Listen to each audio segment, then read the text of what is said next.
ठीक है, तो हम लोग बच्चों कहाँ तक पहुंच चुके थे, क्या चल रहा था प्रोसेस। बंगाल का विभाजन आप लोगों ने पढ़ लिया था। बंगाल, बंगाल की लोकेशन देखिए ना,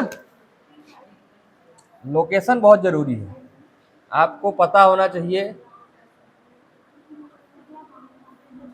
कुछ ऐसा मान लो हमारा इंडिया है, रफ मैप है ये, ठीक है। तो बंगाल, यहाँ पे जो एरिया है बंगाल, ठीक है। और जो आज का बंगाल है वही बस नहीं, जो आज का बांग्लादेश है, जो बिहार है, जो उड़ीसा है, वो सब बंगाल का पार्ट था। बंगाल इतना बड़ा था, ठीक है। सबसे बड़ा प्रदेश उस टाइम पे समझो कि बंगाल में बंगाल, बिहार, उड़ीसा और बांग्लादेश, ये सब शामिल था। इसीलिए बंगाल आप जान रहे हो कि क्रांतिकारी गतिविधियों का उस टाइम पे क्या था, केंद्र था। बंगाल में बहुत सारे लोग पढ़े लिखे थे। बंगाली आज भी बहुत पढ़े लिखे होते हैं, बहुत समझदार होते हैं। हमारे देश के राष्ट्रगान की रचना किसने की है, बताइए। राष्ट्रगान, राष्ट्रगीत, वेरी गुड। बांग्लादेश के राष्ट्रगान की रचना किसने की है? बांग्लादेश का राष्ट्रगान, अच्छा अपने देश का राष्ट्रगान तो आप डेली करते हो, है ना। बांग्लादेश का राष्ट्रगान है आमार सोनार बांग्ला, ठीक है। उसकी भी रचना रविंद्रनाथ टैगोर ने ही की है। दोनों देशों का राष्ट्रगान किसने लिखा है?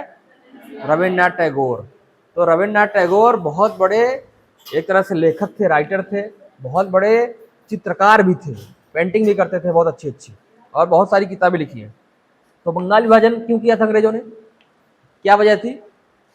हिंदू मुस्लिम एकता को तोड़ने के लिए, ताकि राष्ट्रीय आंदोलन क्या हो सके, कमजोर हो सके, क्योंकि ये लोग आपस में ही लड़ने लगेंगे, और जब इनको ऐसे लड़ा देंगे तो हमको अंग्रेजों को आसानी होगी, इस वजह से तोड़ा था। कुछ लिखाया भी था आपको उस पर, क्या लिखाया था? और देखो जब बंगाल विभाजन होता है तो आपको पता है ना कि कांग्रेसियों मतलब हिंदू मुस्लिम लोग सभी लोगों ने शोक दिवस के रूप में मनाया, उपवास रखे, एक दूसरे को राखियां बांधी, और उसके बाद जो कांग्रेस का अधिवेशन होता है उसमें उन्होंने स्वदेशी आंदोलन को छेड़ दिया, एक तरह से स्वदेशी आंदोलन को लागू किया। स्वदेशी मीन्स कि अब हम अंग्रेजों की वस्तुओं को, अंग्रेजों की चीजों को नहीं अपनाएंगे, अपना देसी, देसी शिक्षा हो, देसी वस्तुएं हो, इन्हीं सबको उपयोग करेंगे, ठीक है। यह स्वदेशी आंदोलन पूछा जाता है कब शुरू हुआ था, ध्यान रखना, कब? 1905 में स्वदेशी आंदोलन 1905 में। और इसी टाइम पे वो लोग जो विदेशी कपड़े हैं उनकी होली जलाते हैं, विदेशी जो वस्तुएं हैं उनकी होली जलाते हैं, अंग्रेजों को बहुत नुकसान होता है, ठीक है। तो आप लिखिए, रविन्द्रनाथ टैगोर ने इसी समय आमार सोनार बांग्ला नामक गीत की रचना की। कौन सा? आमार सोनार, कोई इसमें बंगाल से है? बांग्ला, हा? कोई बंगाल से है? आप जहां रहते होंगे उधर कॉलोनी वॉलोनी बंगाल से लोग होंगे, है ना। या आप जहां पढ़ते होंगे वहां भी लोग, कुछ बंगाली लोग पढ़ते होंगे, क्योंकि बंगाली लोग बहुत बाहर हैं। उत्तर प्रदेश में बहुत सारे लोग फैले हुए हैं। बंगाली टोला होते हैं पूरा, देखा है बंगाली टोला। ऐसा क्यों हुआ? देखो बंगाल में ना कईयों बार अकाल भी पड़ा, और बहुत भयंकर अकाल पड़ा अंग्रेजों की गलत नीतियों की वजह से। तो जब अकाल पड़ता है तो लोग क्या करते हैं, पलायन करते हैं, है ना। तो गांव के गांव बंगाल से निकल के दूसरे राज्यों में फैल जाते थे, बिहार जाते थे, मध्य प्रदेश आते, उत्तर प्रदेश आते थे, मध्य प्रदेश आते, अलग अलग। तो वो सारे लोग एक साथ जाते थे, तो एक साथ ही कहीं पे रहते थे, ठीक है। तो उनका टोला बन जाता था, उसी को कहते थे क्या, बंगाली टोला, है ना। टोला समझते हो ना, जहां एक टोली के लोग एक साथ रह रहे हैं वो टोला हो गया, है ना। तो ऐसे ही रहते थे। तो क्या लिखा आपने, रविन्द्रनाथ टैगोर ने इसी समय क्या किया, आमार सोनार बांग्ला की रचना की, जो 1971 में 1971 में बांग्लादेश का राष्ट्रगान बना, ठीक है। यही गीत कब बनता है, क्योंकि बांग्लादेश ही बनता है 1971 में, है ना। बांग्लादेश, बांग्लादेश किससे आजाद होके बना? पाकिस्तान से। अब सोचो पाकिस्तान का बंटवारा कैसा हुआ था, एक भाग यहां मिला था, एक भाग यहां मिला था। ये पहले दोनों ही पाकिस्तान थे, समझ रहे हो। एक देश ऐसा है जो एक भाग इधर है एक भाग इधर है, ठीक है। मतलब 1947 से लेके 1971 तक ये पाकिस्तान ये था, ऐसे भारत के दोनों कोनों पे पाकिस्तान है, समझ रहे हो। सोचो अगर बांग्लादेश ना बना होता तो भारत के लिए कितनी चुनौती होती, डबल फ्रंट वार करना पड़ता, दोनों किनारों पे लड़ाई होती, ठीक है। तो 1971 तक क्या था, ये दोनों पाकिस्तान था। अब पाकिस्तान के यहाँ के लोग यहाँ के लोगों से कैसे जुड़ेंगे, कोई ऐसा रास्ता तो है नहीं, तो वो कैसे जुड़ते थे, ये रास्ता था। और यहाँ जमीन नहीं है, यहाँ क्या है, दिस इज द अरेबियन सी, मतलब अरब सागर है ये, ठीक है। ये क्या है, हिंद महासागर है, ठीक है। और ये क्या है, बंगाल की खाड़ी है, ठीक है। अब यहाँ पे कराची है, यहाँ पे इस्लामाबाद है, लाहौर है, ठीक है, यहाँ ढाका है। अब कराची वाले आदमी को ढाका जाना है तो ऐसे जाना पड़ेगा, क्योंकि बीच में तो भारत है, वो तो अपने जमीन से जाने नहीं देंगे भाई, है? क्योंकि खुद ही लड़ाई चल रही है, ठीक है। और यहाँ पे जनसंख्या ज्यादा थी, पाकिस्तान की ज्यादा जनसंख्या कहाँ निवास कर रही थी, इस भाग में, समझ रहे हो। और यहाँ की जनसंख्या क्या करती थी, बांग्ला बोलती थी, ठीक है। और यहाँ की जनसंख्या उर्दू बोलती थी। लेकिन हाँ, दोनों जगह कौन सी आबादी थी, मुस्लिम आबादी थी, ठीक है।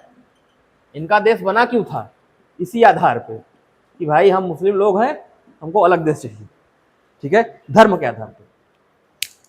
लेकिन बाद में विभाजन हो गया भाषा के आधार पे, समझ रहे हो। क्यों, क्योंकि जो प्रधानमंत्री, देखो अब राजधानी कहाँ थी, यहाँ थी, दोनों भागों को मिला के राजधानी यही हुआ करती थी। जो बड़े बड़े लीडर बनते थे वो इसी पार्ट के लोग बनते थे, इसी वाले एरिया के। ये वाले लोग बस हाथ मल के रह जाते थे, वोट करते थे, इनको कोई राइट्स नहीं मिलता था उतना। तो ये लोग धीरे धीरे नाराज होने लगे, और एक डिसीजन इन सरकार ने, यहाँ की सरकार ने ऐसा दिया, बोला कि हमारे देश की राष्ट्रभाषा क्या है अब, उर्दू, और उर्दू बोलनी पड़ेगी तुम लोगों को भी। ये लोग और नाराज हो गए कि भाई हम लोग कई पीढ़ियों से बांग्ला बोलते आ रहे हैं, बांग्ला से हमको प्यार है, और आप कह रहे उर्दू बोलो, हम तो कुछ जानते ही नहीं है, ठीक है। भाषा की लड़ाई बहुत खतरनाक होती है। तो जैसे ही उन्होंने उर्दू अपनी राष्ट्रभाषा घोषित किया, यहाँ विद्रोह होना, विरोध होना शुरू हो गया। और वो विद्रोह विरोध इतना शुरू हुआ कि फिर पाकिस्तान को अपनी आर्मी लगानी पड़ी इनको कंट्रोल करने के लिए। बैठो बैठो, ठीक है। और अब जब आर्मी जहां जाती है तो जानते हो जनता को सप्रेस करती है फोर्स के दम पे, ठीक है, पिटाई करती है। इन लोगों की बहुत पिटाई हो गई, तो ये लोग और नाराज हो गए, और फिर बोले कि अब हमको अलग देश चाहिए, हमको पाकिस्तान में रहना है, ठीक है। और भारत सरकार तो चाह रही थी कि ऐसा होना चाहिए, ठीक है। तो फिर इनके बहुत सारे जो लोग थे, उन्होंने अपनी एक सेना बना ली, जितने विद्रोही लोग होते थे उन्होंने सेना बना ली, जिसको बोला मुक्ति वाहिनी, ठीक है।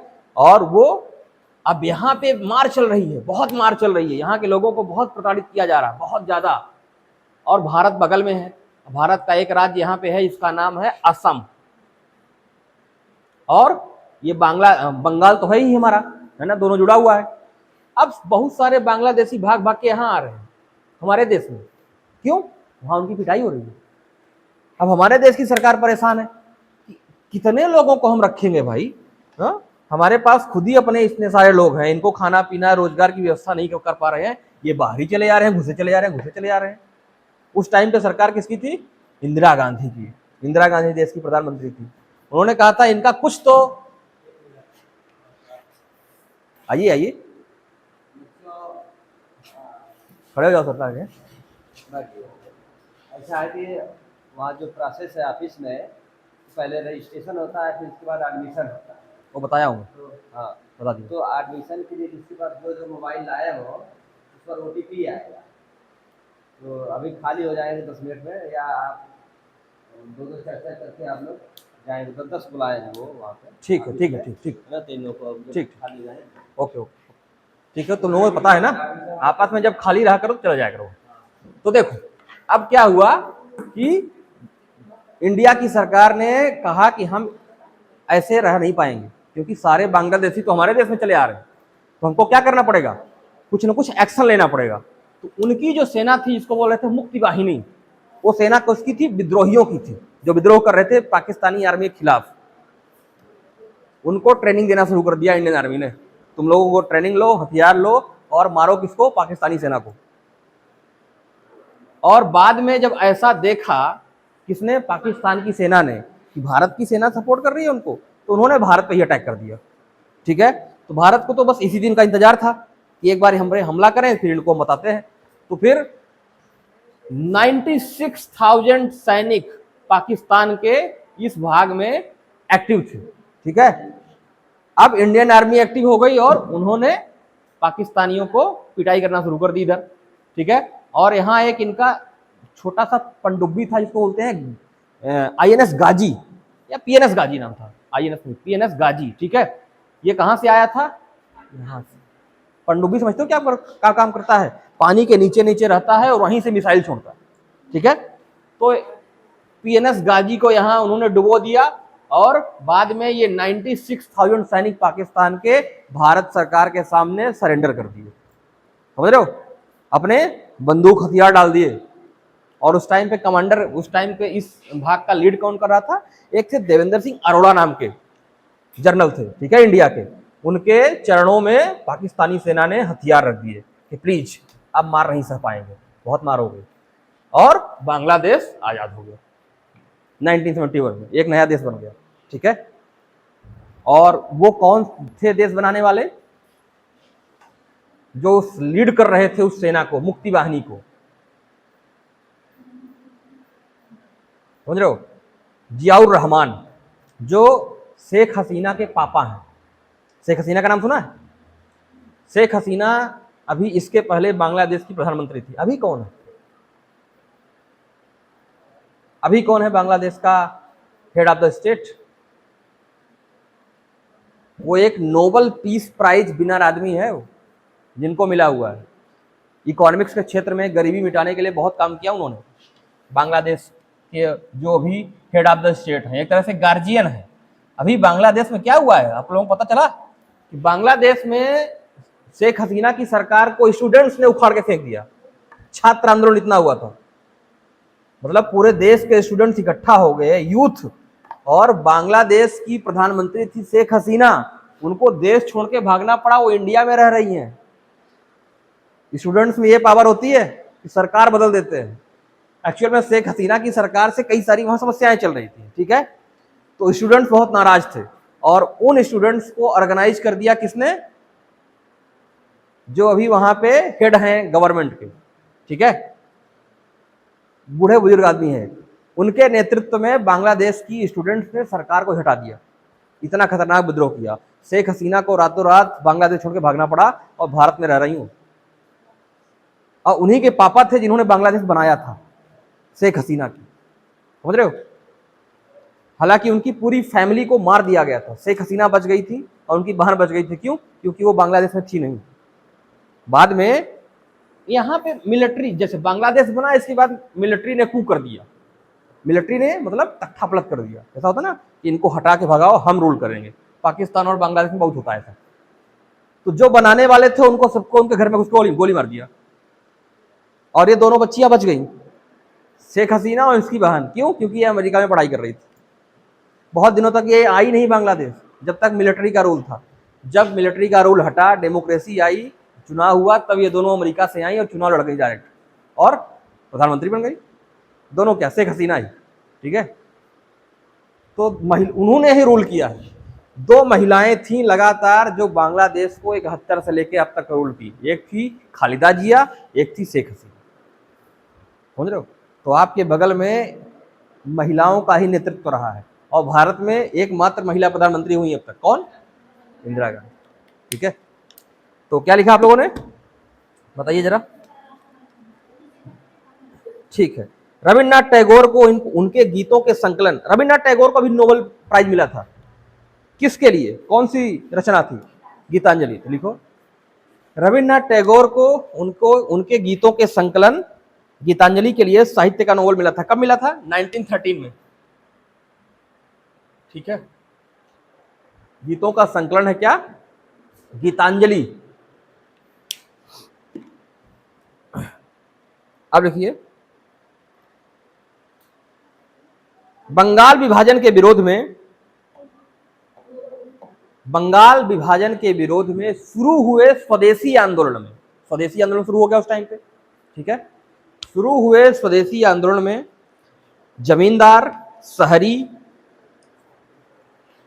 जमींदार लोग, मध्यम वर्गीय लोग, शहरी निम्न मध्यम वर्गीय, ठीक है, जमींदार, शहरी निम्न मध्यम वर्गीय, छात्र और औरतें सभी शामिल हुई। पहली बार औरतों पे अंडरलाइन कर लो, भारत में पहली बार औरतें शामिल हो रही है किसी आंदोलन में, इसके पहले नहीं होती थी। क्यों? क्योंकि औरतों को घर से बाहर निकलने नहीं दिया जाता था। औरतें कहाँ रहेंगी? घर के अंदर, ठीक है। तो लिखो इसमें, छात्र, औरतें, गरीब, निम्न मध्यम वर्ग, जमींदार, शहरी सब शामिल हो गए। मतलब सभी सेक्शन जो हैं सोसाइटी के, वो क्या हुए? इस आंदोलन में शामिल हुए। जब किसी आंदोलन में सभी लोग शामिल होते हैं तभी सफल भी होता है, ठीक है, वरना छोटे मोटे लोग आंदोलन करते रहे सफल नहीं होगा। ज्यादा से ज्यादा लोग जब शामिल होते हैं तो उसका प्रभाव ज्यादा होता है। अब लिखो, हेडिंग डालो, बंगाल विभाजन के दो उद्देश्य। बंगाल विभाजन के उद्देश्य ऐसा लिख लो। नंबर 1, बंगाल विभाजन के उद्देश्य क्या थे? क्यों विभाजन करना चाहते थे अंग्रेज बंगाल का? नंबर 1 लिखिए, बंगाल में बंगालियों की आबादी कम करके उन्हें अल्पसंख्यक बनाना था। वो चाहते थे बंगालियों को कम कर दे। कौन? अंग्रेज। तो बंगालियों की आबादी कम करके उनको अल्पसंख्यक बनाना था, बंगालियों को, ठीक है। सबसे बड़ा डर होता है कि जब आपकी आबादी, जैसे आसाम के लोग हैं ना, आज भी डरे हुए हैं ठीक है। आसाम में सरकार ने एनआरसी करवाया था। एनआरसी समझते हो? इसी को लेके बड़ा आंदोलन चला था। 2019 में एक कानून आया था, सीएए और NRC, citizenship amendment act and national register of citizens. ये दो चीजें हुई थी उस टाइम पे आसाम में। आसाम में क्यों ये जरूरत पड़ी? जो बांग्लादेशी यहां से आसाम में आए थे, वो आसाम की डेमोग्राफी भी चेंज हो गई थी। जो आसाम के, देखो आसाम वाले कौन सी भाषा बोलते हैं? असमी, असमीज लोकल लैंग्वेज है वहां की। अब वहां आ गए बांग्लादेशी और उन्होंने अपना वोटर आईडी बनवा लिया, राशन कार्ड बनवा लिया, सब कुछ बनवा लिया और वो वहीं रह रहे हैं। तो असम के लोगों को ये लगा ये तो मेरी नौकरी खा जाएंगे, मेरे संसाधन खा जाएंगे, मुझे क्या मिलेगा? तो असम के लोगों ने इनका विरोध करना शुरू कर दिया था उस टाइम पे, समझ रहे हो? बहुत विरोध किया, सुप्रीम कोर्ट तक गए। सुप्रीम कोर्ट ने कहा कि वहां एक एनआरसी करवाइए, एक रजिस्टर बनाइए कि आसाम के लोग कौन कौन है, बाहरी कौन है, और जो बाहरी है उनको डिपोर्ट करिए, उनके देश में भेजिए, ठीक है। भारत सरकार अभी भी ये एनआरसी और एनआरसी करवा रही है कि एक्चुअल में इंडिया के लोग कौन है पता तो चले, क्योंकि इंडिया की बाउंड्री ऐसी है कि बहुत सारे इलीगल माइग्रेंट आ जाते हैं, पता नहीं चलता। आपने सुना होगा बहुत सारे रोहिंग्या लोग कहां से आ गए थे? म्यांमार से। एक देश यहाँ पे क्या है, म्यांमार भी है, देखा है? म्यांमार में लड़ाई चल रही थी, तो म्यांमार अक्सर लड़ाई चलती रहती है दो एथनिसिटी के बीच, दो धर्मों के बीच, दो जातियों के बीच। तो यहाँ से बहुत सारे रोहिंग्या लोग थे, वो आ गए इंडिया में, बहुत रह रहे हैं इलीगल तरीके से, ठीक है। तो भारत में वैसे भी बहुत सारी जॉब्स की कमी है, संसाधनों की कमी है, हमारे अपने लोग ही नहीं ले पा रहे हैं, बाहरी लोग आके सस्ते में काम कर लेते हैं हम लोग, समझ रहे हो? तो जो समस्या भारत फेस कर रहा है यहाँ पे, ऐसे ही दुनिया के अलग अलग कोनों में बहुत सारे देश फेस कर रहे हैं। जैसे बहुत सारे इंडियन भाग भाग के कहाँ जाते हैं? अमेरिका में, यूरोप में। इसीलिए वो लोग भी बहुत ज्यादा चिढ़ते हैं इंडियन से, अमेरिकन और यूरोपियंस, ये आगे गरीब लोग सस्ते में काम कर लेंगे, हम तो नहीं कर पाएंगे। बहुत, जैसे हमारे यहाँ बिहार के लोग भाग भाग के बाहर जाते हैं ना, सूरत चले गए, बंबई चले गए, तो इसीलिए वो लोग नाराज होते हैं बिहारियों से। और आपने देखा होगा कि आए दिन मराठी लोग, गुजराती लोग बिहारियों को भगाते रहते हैं कि मार के भगाओ इनको। ऐसा क्यों करते हैं? ऐसा इसलिए करते हैं कि मान लो एक बिहार का आदमी यहाँ से गया यहाँ बंबई, ठीक है, और उसको तो काम चाहिए, कोई 200-500 में भी काम देगा तो करने के लिए तैयार है, लेकिन जो बंगाल, जो वहां महाराष्ट्र मुंबई के लोग होंगे, वो तो इतने सस्ते में काम करेंगे नहीं, तो उनको जॉब ही नहीं मिलेगी। क्यों? सस्ते में काम करने वालों की भरी भरमार है, कोई भी कर लेगा। तो वो लोग नाराज होते हैं कि ये आ गए गरीब लोग सस्ते में काम करने वाले हैं, और हम क्या करें, हमारी नौकरियां छीन गए, खा गए। ठीक है, ऐसा होता है। और इसी प्रकार का व्यवहार भारतीयों के साथ होता है अमेरिका में, यूरोप में। लंदन में कोई इंडियन गया, उसको तो काम चाहिए, वो सस्ते में भी काम कर लेता है। लेकिन जो वहां का लंदन का आदमी होगा, अमेरिका का आदमी होगा, वो तो नहीं करेगा इतने सस्ते में काम, उसको हाई पैसा चाहिए। तो वो इंडियन से नफरत करते हैं कि ये आ गए गरीब लोग। समझ रहे हो? तो अगर भारत में बिहार गरीब है तो दुनिया में इंडिया गरीब है। ऐसी सारी चीजें चलती रहती हैं। तो आसाम के लोगों ने उस टाइम पे बहुत प्रॉब्लम क्रिएट की, और बाद में एनआरसी कराया गया, कुछ लोगों को भगाया भी गया। ठीक है, बहुत खतरा होता है कि जैसे आप जिस घर में रह रहे हो, कोई आके कब्जा कर ले, 10 लोग और आ जाए आपके घर में, आपको कैसा लगेगा? आपका कमरा तो छिन जाएगा, आपके घर में भीड़ हो जाएगी ना। यही हाल हो रहा है कि आपकी जमीन है अपनी, आपकी अपनी जॉब्स है, आपके अपने घर हैं, पता चला 50 लोग और आ गए। अब आप कुछ ऐसा प्रोविजन बनाओगे ना कि आपका संपत्ति न छीन ले। जैसे गल्फ कंट्रीज हैं, बहुत सारे लोग इंडिया से दुबई जाते हैं, सऊदी जाते हैं, बहरीन जाते हैं, है ना, बहुत सारे जाते हैं भारतीय।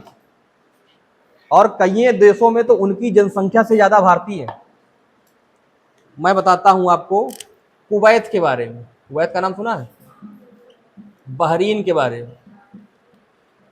अगर इनकी आबादी 50 लाख है तो 70 लाख भारतीय हैं वहां पे, मतलब उनके लोगों से ज्यादा भारतीय हैं। तो उनको तो डर लगे ना, कहीं ये कब्जिया न ले हमारा देश। ठीक है, तो इसीलिए वो लोग ऐसा व्यवस्था बनाए हुए हैं कि इनको नागरिकता नहीं मिलेगी। ये सिर्फ यहाँ क्या करेंगे, काम करेंगे, सिटीजनशिप इनको नहीं मिलेगी। पता चला हमारे यहाँ क्या है, हमारे यहाँ कोई भी अपना वोटर आईडी बनवा लेता है चोरी से। Aadhaar card, ration card, voter ID बनवाने के लिए आपको क्या करना पड़ता है? कोई भी बनवा सकता है। तो बहुत सारे बांग्लादेश, पाकिस्तान और नेपाल के लोग इंडिया में आके इन्होंने सब बनवा लिया है। इसीलिए भारत में समस्याएं हैं, क्योंकि भारत में आप आय, जाति और राशन कार्ड, आधार कार्ड बनवाने के लिए कोई नहीं पूछता कि कौन से देश से हो। बनवाना बहुत आसान है, या कि पूछ भी लिया तो आप उसको 200-400 दे दिए। करप्शन बहुत है ना इंडिया में, बहुत नहीं मान रहा है तो 1000-2000 दे दिए, हो गया उतने में। तो अरे आपको भारत का क्या, दुनिया का नागरिक बना देगा, वो लिख के दे देगा कहीं का भी। तो ये सारी समस्या है। तो लिख लिया क्या कि बंगाल में बंगालियों को क्या करना था, अल्पसंख्यक बनाना था। और दूसरा लिखिए, इसके पीछे धार्मिक विभाजन का भी उद्देश्य था।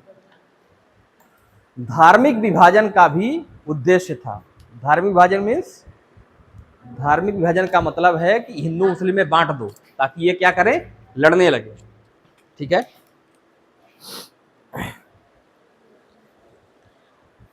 अब लिखिए कांग्रेस का कलकत्ता अधिवेशन, इसके जस्ट बाद होता है। कांग्रेस का कलकत्ता अधिवेशन। भारत की राजधानी अभी क्या है, मतलब 1905-1906 में भारत की राजधानी क्या है, कलकत्ता है। दिल्ली कब बनती है, 1912 में।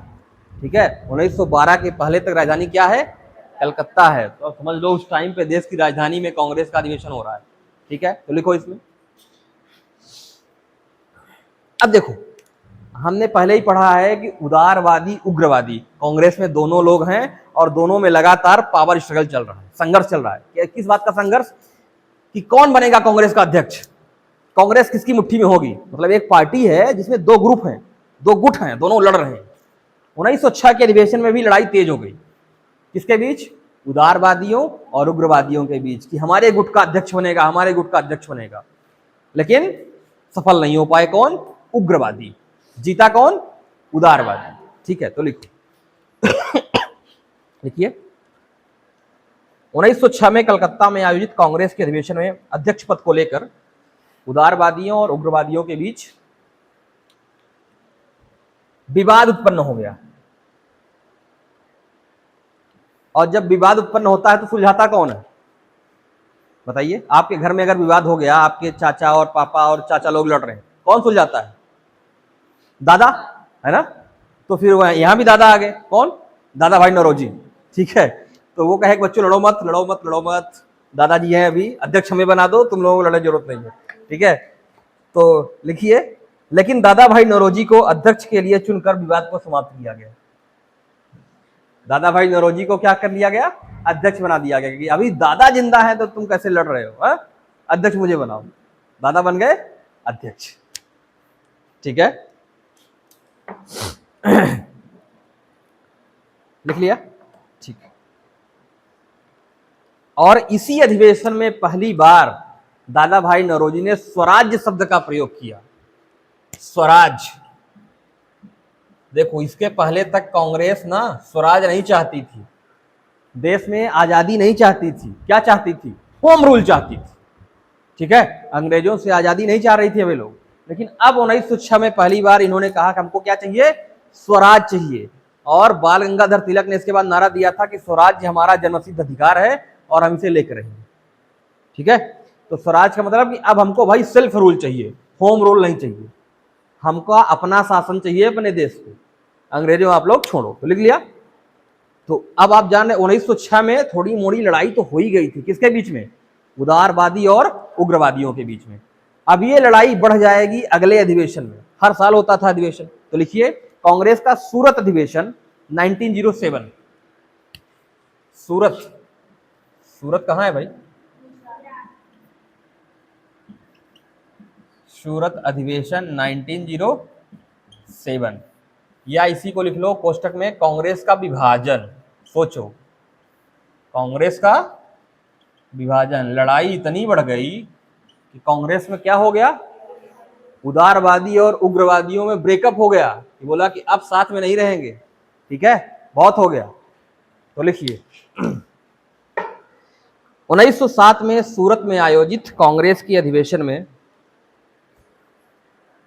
अध्यक्ष पद को लेकर, 1907 में सूरत में आयोजित कांग्रेस के वार्षिक अधिवेशन में अध्यक्ष पद को लेकर कांग्रेस का विभाजन हो गया। दो टुकड़े हो गए भाई। ठीक है, अब उदारवादियों की कांग्रेस अलग है, उग्रवादियों की कांग्रेस अलग है। ठीक है,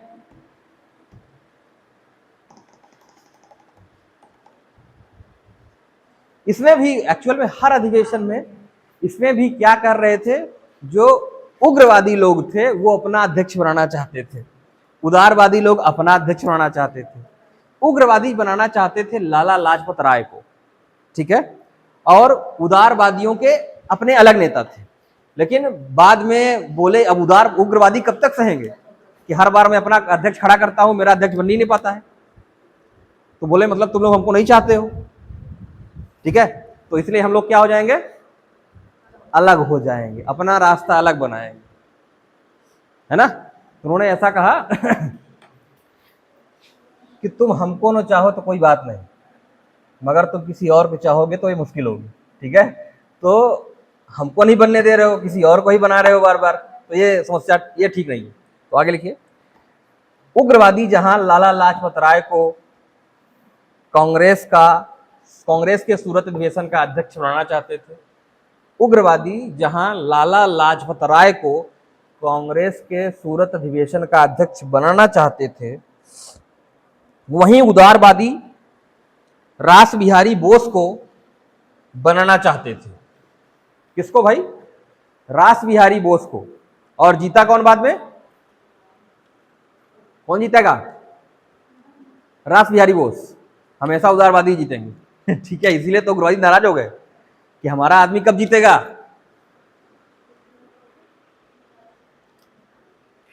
तुम हमको न चाहो तो कोई बात नहीं, मगर पर किसी और को चाहोगे तो मुश्किल होगी, हमारा आदमी जीत नहीं पा रहा है, इन्हीं का जीत रहा है। ठीक है, लिख लिया। पर रास बिहारी बोस अध्यक्ष बनने में सफल हुए और कांग्रेस का क्या हो गया? विभाजन। इसी कांग्रेस के अधिवेशन में क्या हुआ? लड़ाई होती है, जूतम पैवार हो जाती है, समझ रहे हो। उग्रवादी और उदारवादी दोनों लड़ते हैं और ये लंबे समय तक इन दोनों का ब्रेकअप रहता है। पैचअप कब होता है फिर? अभी आगे पढ़ोगे। 1916 में जो सूरत में ब्रेकअप हुआ था वो बाद में लखनऊ में आके पैचअप होगा। और कुछ बड़े बुजुर्ग लोग मिलाएंगे कि नहीं नहीं नहीं बच्चा, लड़ते नहीं है, तुम लोगों को साथ में ही जीवन यापन करना है, क्यों अलग अलग रहोगे, मतलब साथ में ही आज़ादी लेना है। अगर यहाँ भी अलगाव हो जाएगा तो आज़ादी मिलना मुश्किल हो जाएगी। बंगाल में देखो हो ही गया था हिंदू मुसलमानों के बीच में, अब कांग्रेस में भी अंग्रेजों ने डरवा दिया था। अंग्रेज जानबूझ के सब करवा रहे थे कि इनको तोड़ो, क्योंकि अंग्रेजों की पॉलिसी क्या थी, फूट डालो और राज करो, हर जगह फूट डाल के तोड़ दो। अब देखिए मुस्लिम लीग की स्थापना, मुस्लिम लीग की स्थापना, अब ऐसे थोड़ी नहीं चलेगा। अंग्रेजों ने ये कहा कि ये जो कांग्रेस है ना, ये हिंदुओं का संगठन है, मुसलमानों तुम्हारा क्या है, तुम्हारा क्या संगठन है, मतलब भड़का रहे हैं, तोड़ रहे हैं। तो मुसलमानों ने कहा कि हाँ साहब मेरा तो कुछ है नहीं, तो बोले कि तुम अपना एक संगठन बनाओ। अभी तक हिंदू मुसलमान सब कांग्रेस में ही एक साथ मिलकर काम कर रहे हैं, लेकिन अंग्रेजों ने उनको बर्दाश्त नहीं हुआ, उन्होंने बंगाल तोड़ा, कांग्रेस तोड़ा, बोला कि मुसलमानों का अलग संगठन बनवाएंगे, और बोला उनको भड़काया कि ये हिंदू लोग कांग्रेस में तुमको कोई पद नहीं देंगे, तो क्या करो अपना संगठन बना लो और उसका नाम रखो मुस्लिम लीग। हालांकि उस टाइम पे बहुत सारे जो कांग्रेस के में मुसलमान थे उन्होंने ही इसका विरोध किया, कि बोला कि ऐसा हिंदू मुस्लिम का संगठन नहीं है कुछ, इधर देश का संगठन है और हम सब मिलकर लड़ेंगे। लेकिन सब धर्मों में आप जानते हो कुछ कट्टरवादी, कुछ मूर्ख प्रकृति के प्राणी होते हैं, है ना, वो जो तोड़ना चाहते हैं, लड़ाना चाहते हैं, फायदा उठाना चाहते हैं। आज भी यही होता है कि कुछ व्यक्ति धर्मों का नाम लेके क्यों ज्यादा एग्रेसिव होते हैं, क्योंकि उसमें उनका फायदा है, वोट मिलता है, उनको पद मिलता है, उनको पैसा मिलता है, इसी वजह से वो इस तरीके की बातें करते हैं, इस तरीके का काम करते हैं। हर जगह, हर राजनीतिक दलों में भी है ऐसा कुछ, जिसको बोलते हैं धार्मिक कट्टरवादी लोग, ठीक है, वो धर्म का नाम लेके अपना जीवन चमकाना चाहते हैं। तुम मर जाओ, लड़ जाओ, सड़ जाओ, उनसे फर्क नहीं पड़ता, लेकिन उनका जीवन तो बन जाएगा। क्यों? क्योंकि सोचेंगे कि मेरे धर्म का मसीहा आ गया, इसको वोट देते हैं और वो बन जाएगा विधायक, वो बन जाएगा सांसद, वो बन जाएगा मंत्री, और तुम वहीं जहां सड़ रहे थे बल्कि और बुरी दशा हो जाएगी। क्यों? क्योंकि तुम पड़ोस में रह रहे हो, दो धर्मों के लोग हो, लड़ोगे तो रोज तुम लोगों का सर फटेगा, अब तुम थाने में जाओगे, मुकदमा करोगे, यही मर जाओगे, और वो दिल्ली और लखनऊ में बैठेगा। ठीक है, तो हमेशा से ऐसा होता आया है, जो चालाक लोग हैं वो यूज करते हैं। जैसे पाकिस्तान का फाउंडर जिसको बोलते हैं कायदे आजम, क्या नाम है उसका, कायदे आजम मोहम्मद अली जिन्ना, ठीक है, यस, उन्होंने ही पाकिस्तान बनाया है। समझो, पाकिस्तान के जैसे गांधी जी भारत के राष्ट्रपिता माने जाते हैं, वैसे ही पाकिस्तान के राष्ट्रपिता कौन है, मोहम्मद अली जिन्ना। अब जिन्ना मुस्लिम वोट बैंक की पॉलिटिक्स करते थे, लेकिन मुस्लिम धर्म में मानते कुछ नहीं थे, विश्वास उनका बिल्कुल नहीं था, ठीक है, वो नास्तिक थे, लेकिन राजनीति करते थे किसकी, मुस्लिम्स की। हालांकि वो पहले कांग्रेस के ही मेंबर थे और मुस्लिम लीग बनने का विरोध भी उन्होंने भी किया था। उस टाइम पे इतने बड़े कांग्रेसी थे वो कह रहे थे मुस्लिम लीग नहीं बनना चाहिए, ये तो देश के साथ बंटवारा है, देश के साथ गद्दारी है। लेकिन बाद में उनको ये रियलाइज हुआ 1940 आते आते 1930 आते आते कि अगर देश आजाद हुआ तो या कि प्रधानमंत्री बनेंगे गांधी या कि नेहरू, मैं क्या बनूंगा, मुझे भी तो प्रधानमंत्री बनना है। तो उन्होंने कहा कि मुझे प्रधानमंत्री बनना है तो मैं कैसे बनूंगा, एक अलग देश बना के बन सकता हूं। तो क्या करते हैं, लड़ाते हैं और एक अलग देश बनाते हैं। तो फिर उन्होंने अपने एम्बिशंस के लिए काम करना शुरू कर दिया। मुस्लिम धर्म में जो जो चीजें हराम मानी जाती हैं कुछ, है ना, कि जैसे सुअर का मांस नहीं खाओगे, दारू नहीं पियोगे, ये नहीं करोगे, वो नहीं करोगे, है ना, वो आदमी सब करता था। ठीक है, मतलब मुस्लिम धर्मों को बिल्कुल नहीं मानता था, लेकिन फिर भी वो मुस्लिम के नाम पे एक देश बना दिया, क्योंकि वो रियल में एक पॉलिटिशियन थे। समझ रहे हो, कि आप खुद मानो ना मानो, लेकिन आप ऐसी बातें करो, ऐसे दिखो कि जनता को लगे कि अच्छा हमारा नेता तो यही है और इसके पीछे हम लड़ने के लिए तैयार हैं। इसी को बोलते हैं मैकियावेलियन पॉलिटिक्स। क्योंकि जिन्ना बहुत पढ़े लिखे थे, बहुत समझदार थे। ये राजनीति में जितने लोग हैं ना, बहुत समझदार लोग हैं, बहुत चालाक लोग हैं, बहुत शातिर लोग हैं। इनको जानते हैं कि जनता को उल्लू कैसे बनाना है। तो जिन्ना बहुत बड़े वकील थे, ठीक है, वो गांधी के शिष्य थे उस टाइम तक। बाद में गांधी को ही बड़ी आलोचना करने लगे, गांधी को ही गरियाने लगे, ये तो एक पक्षी हैं, हिंदुओं के संगठन है, हिंदुओं के लीडर हैं, हमारे नहीं, ऐसा कुछ। क्यों? क्योंकि उनको अलग देश बनाना था, उनको प्रधानमंत्री बनना था, लेकिन राष्ट्रपति बनना था। लेकिन बाद में उनकी हालत बहुत खराब होती है। जिन्ना बाद में मरते टाइम अपने बुक में लिखते हैं कि मैंने सबसे बड़ी भूल की है पाकिस्तान बना के, पछताते हैं वो बाद में, समझ रहे हो। पाकिस्तान की सरकार ने बाद में उनके साथ बहुत बुरा बिहेव किया। जब वो बीमार हो गए तो उनको जंगल में फेंकवा दिया, कोई डॉक्टर नहीं, उनकी एक सिस्टर थी या कोई बेटी थी, वही उनका देखभाल करती थी। और एक डॉक्टर जो वहां एक आदमी रखा गया था सिर्फ सर्विलांस के लिए, इसको स्लो पॉइजन देते रहो, इसको मारो, स्लो डेथ मारो, समझ रहे हो। जिस दिन वो मरने वाले थे कि उनको हॉस्पिटल ले जाया जाए, सोचो वो कायदे आजम है, राष्ट्रपिता है पाकिस्तान के, वो एम्बुलेंस आई और जिस एम्बुलेंस से उनको हॉस्पिटल ले जाया जा रहा था, बीच रास्ते में उसका तेल खत्म हो गया, समझ रहे हो, उसका तेल खत्म हो गया। ये खत्म नहीं हुआ, जानबूझ की चीजें की जाती हैं ताकि ये मर जाए, समझ रहे हो। बाद में उन्होंने उनकी वो जो वाइफ पत्नी वो थी, सिस्टर थी, उन्होंने भी उनको बाद में भगवा दिया गया, भाग जाओ इधर से पाकिस्तान से। वो अमेरिका में छुप के रही, वरना पाकिस्तान की सरकार उनको मरवा देती। और बाद में उन्होंने बहुत सारे खुलासे किए कि क्या क्या हुआ हमारे साथ, समझ रहे हो। तो वही क्यों, ऐसा क्यों हुआ, गलत तरीके से प्राप्त हुई गई कोई चीज लंबे समय तक आपके पास नहीं रह पाएगी, समझ रहे हो। गांधी भी चाहते तो ये रास्ता अपना सकते थे कि मार मोर के लड़के ले लो आजादी, 1920 में देश आजाद होता, 1947 तक ना जाना पड़ता, समझ रहे हो। जिस दिन चौरा चौरी कांड हुआ था उसके 5 साल में देश आजाद हो जाता।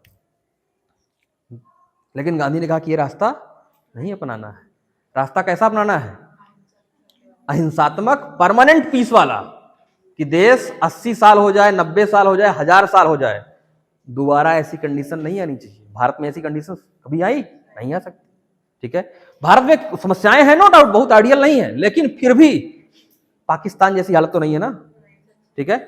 बहुत अच्छी कंडीशंस में है पाकिस्तान से, और लोग यहां तो मल्टी पार्टी सिस्टम है, ठीक है, लोकतंत्र है, रियल में लोकतंत्र है, अपोजिशन में लोग हैं, पक्ष में लोग हैं, लेकिन एक दूसरे का सम्मान भी करते हैं। हालांकि वो चीजें कम हुई है, नो डाउट, लेकिन भारत में हर 5 साल में पीसफुल पावर ट्रांसफर हुआ है।